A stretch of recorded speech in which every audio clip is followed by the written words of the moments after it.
Goeiemôre vriende, dit is vandag donderdag die 8ste Mei 2025. Kom ons raak net so vir 'n oomblik stil. Die enige God, Vader, Seun en Heilige Gees. U wat die Alfa en die Omega is, die begin en die einde. Die een wat was, die een wat is, die een wat kom, die Almagtige. Dankie dat ons met U mag praat en toegang tot U het, enige tyd. Dankie vir die liefde waarmee U na ons kyk. Dankie dat U ons altyd vashou.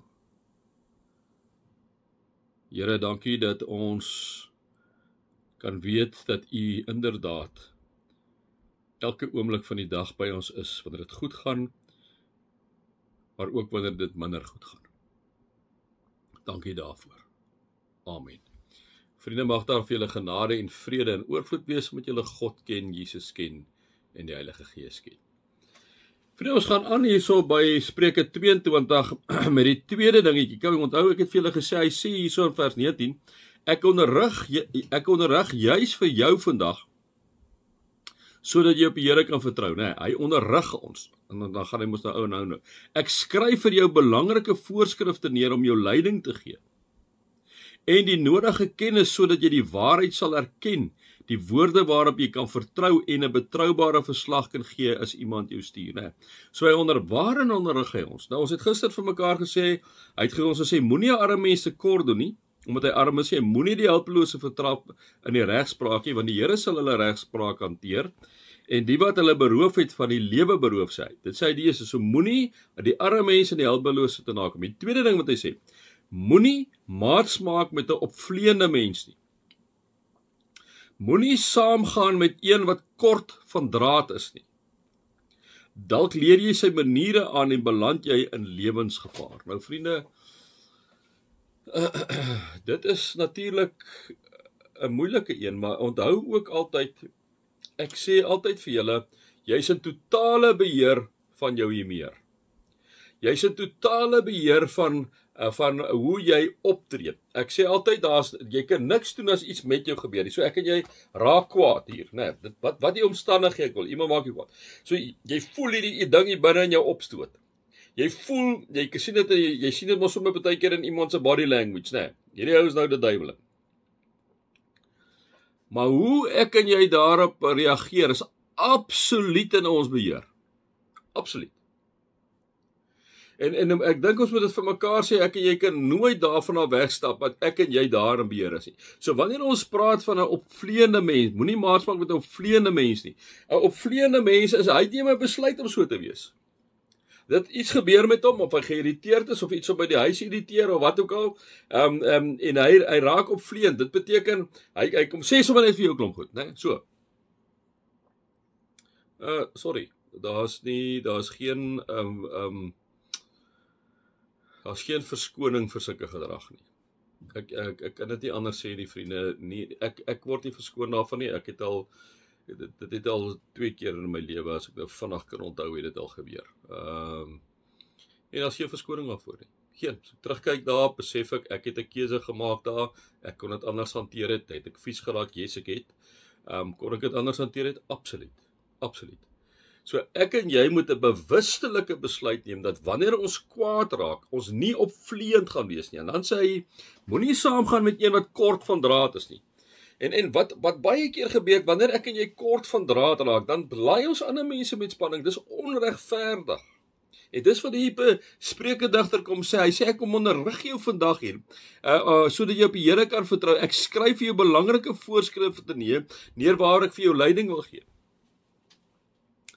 So moenie maats maak met opvleende mense, moenie saamgaan met een wat kort van draad is nie. En nou, julle wat kort van draad is, ek het so 'n bietjie 'n langer draad, maar jy kan partykeer ook kort raak.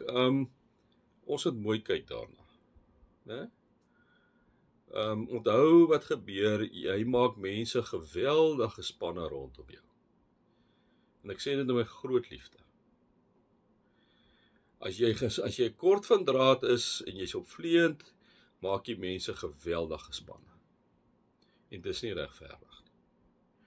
Sit eerder daar en wanneer iets met jou gebeur en jy's geïrriteerd, kom van die werk af, wat se omstandighede ook al, raak rustig en gaan buite toe, kom weer binnekant toe en praat rustig met die een. Moenie jou man of jou vrou of jou kinders of jou kollegas of jou vriende in spanning sit omdat jy kort gebaker is, omdat jy kort lont het nie. Dis nie regverdig nie. Wanneer jy vinniger kwaad raak as ander mense, moet jy begin kyk, hoe moet ek, as ek vinniger kwaad raak, hoe moet ek dit hanteer dat ek nie ander mense spanning vir hulle veroorsaak nie. En dan kom sê hy maar net vir die jong mense, kom sê hy, moenie maats maak met 'n opvleende mensie, moenie saamgaan met een wat kort van draad is nie. Dalk leer jy se maniere aan en beland jy in dood lewensgevaar, né? En dit is baie keer so, as jy iemand kry wat kort gebaker is, hy maak baie maklike klomp mense grootliks die duiwel in. En daar kan groot probleme kom op grond daarvan, en dit kom sê, die Spreuke digter met, ek onderrig jou vandag, ek kom skryf jou belangrike voorskrifte neer, ek kom gee vir jou leiding, sodat jy nodige kennis sal opdoen, sodat jy waarheid sal erken, in die woorde waarop jy kan vertrou, né?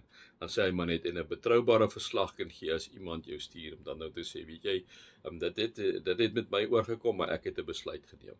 Ek het 'n besluit geneem om nie kort gebaker te wees, ek het besluit om my arme mense en hulpelose mense nie te vertrap, omdat hulle arm is, of van die regspraak hulle vertrap nie, omdat ek 'n kind is van die Here. Moenie maats maak met 'n opvleende mens nie, moenie saamgaan met een wat kort van draad is. As jy kort van draad is, jy opvleend is vandag, gaan lê dit ook aan die voete van die Here.